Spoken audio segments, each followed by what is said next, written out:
இந்த சீரியலோட ப்ரமோல நம்ம பூர்ணி தமிழ் கிட்ட வந்து தமிழே நீ அரைச்ச சட்னி ரொம்ப சூப்பரா இருக்கு தமிழே, எல்லாருமே வழக்கமா சாப்பிடுற தோசையை விட இன்னைக்கு எக்ஸ்ட்ராவே சாப்பிட்டுருக்காங்கன்னு சொல்றாங்க. இதை கேட்ட தமிழ் ரொம்ப சந்தோஷமாயி ரூமுக்கு வந்து என்னங்கன்னு கத்த நம்ம சேது பயந்து போய் ஐயோ என்னாச்சு தமிழேன்னு கத்துறாரு. ஏன் இப்படி என்ன பயம் பூத்துறன்னு கேட்க நம்ம தமிழ் ரொம்ப சந்தோஷமா என்னங்க இன்னைக்கு நான் நிலக்கடலை சட்னி அரைச்சேன்னா நம்ம மாமா சாப்பிட்டுட்டு ரொம்ப சூப்பரா இருக்குன்னு சொன்னாரு. அது மட்டும் இல்ல வீட்டுல இருக்கிற எல்லாருமே சட்னி அருமையா இருக்குன்னு சொன்னாங்க. இப்ப நான் சூப்பரா சட்னி செய்ய கத்துக்கிட்டேனேன்னு சொல்றாங்க. இப்ப சொல்றேங்க நான் இன்னும் நல்லா சமையல கத்துக்கிட்டு வீட்டுல இருக்கிற எல்லாருக்கும் வாய்க்கு ருசியா சமைச்சு போட போறேன்னு சொல்லி சந்தோஷப்படுறாங்க. நம்ம சேதுவும் உன்னால கண்டிப்பா முடியும் தமிழ், இன்னைக்கு உன் சட்னியை சாப்பிட்டு அருமையா இருக்குன்னு சொன்னவங்க நாளைக்கு உன் கையால விருந்து சாப்பாடு சாப்பிட்டுட்டு ரொம்ப அருமையா இருக்குன்னு சொல்ல போறாங்கன்னு சொல்றாரு. மறுநாள் நம்ம அம்மாச்சி வீட்டுல இருக்கிற எல்லாரையும் கூப்பிட்டு பேசுறாங்க. சேது இருந்துகிட்டு அப்பத்தா எதுக்கு இப்ப அவசரமா எல்லாரையும் கூப்பிட்டீங்கன்னு கேக்குறாரு. அதுக்கு நம்ம அம்மாச்சியும் நம்ம தமிழ் கையால விருந்து சாப்பாடு சாப்பிடணும்னு சொன்னல அது விஷயமா தான் கூப்பிட்டேன்னு சொல்றாங்க.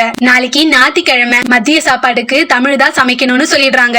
அம்மாச்சி நம்ம தமிழ் கிட்ட இங்க பாருடி பங்காளிங்க வரும்போதுதான் சொதப்புன, நாளைக்காச்சும் எங்க எல்லாருக்கும் வாய்க்கு ருசியா சமைக்கிற வழியை பாருன்னு சொல்லிடுறாங்க. அதுக்கு நம்ம தமிழ் இருந்துகிட்டு இல்ல பாட்டி எனக்கு நீங்க 10 நாள் டைம் கொடுத்தீங்க, நாளையோட 8 நாள் தானே ஆகுது, இன்னும் 2 நாள் இருக்கே பாட்டி, அதுக்குள்ள எப்படி விருந்து சாப்பாடு செய்யறதுன்னு கேக்குறாங்க. நம்ம சேது இருந்துகிட்டு அப்பதா தமிழ் இப்பதான் கொஞ்சம் கொஞ்சமா சமையல் கத்துக்கிட்டு இருக்கா, உடனே விருந்து சாப்பாடு செய்யணும் அவ எப்படி செய்வா, நம்ம அம்மாச்சி இருந்துகிட்டு கொடுத்த அவகாசம் எல்லாம் போதும் கத்துக்கிட்டதை வச்சு சமைக்க சொல்லுன்னு சொல்லிடுறாங்க. நீச்சல் பழகுறவன் கிணத்துக்குள்ள தள்ளி விடாம அவன் நீச்சல் கத்துக்க மாட்டான்னு சொல்றாங்க. நீ ஏன் நீச்சல் கத்துக்கும் நம்ம சொன்னா ஜென்மத்துக்கும் அவகாசம் வேணும் தான் சொல்லுவான். அது மட்டும் இல்லாம இன்னும் 2 நாள் தானே இருக்கு, இந்த 2 நாள்ல என்ன விதவிதமா கத்துக்கிட்டு சமையல்காரியாக போறா, நாளைக்கே சமைக்க சொல்லுன்னு சொல்லிடுறாங்க. நம்ம பூர்ணியும் அம்மாச்சி கிட்ட அம்மாச்சி இந்த ஞாயிற்றுக்கிழமை வேணா அடுத்த ஞாயிற்றுக்கிழமை வேணா தமிழ் செய்ய சொல்லலாம், அதுக்குள்ள தமிழ் இன்னும் நல்லா சமையல கத்துப்பா, அதனால நாளைக்கு வேண்டாம் அம்மாச்சின்னு சொல்றாங்க. அதுக்கு நம்ம அம்மாச்சி கோவப்பட்டு நீ எல்லாம் என்னைக்கு நாட்டாமையான என் பேச்சுக்கு எதிர்த்தா பேசுறேன்னு கேக்குறாங்க. நாளைக்கு இந்த தமிழ் விருந்து சாப்பாட சமைச்சு ஆகணும், இதுதான் என் முடிவுன்னு சொல்லிடுறாங்க. நம்ம பூர்ணி தமிழ் கிட்ட தமிழே உன்னால நாளைக்கு விருந்து சாப்பாட சமைக்க முடியுமான்னு கேக்குறாங்க.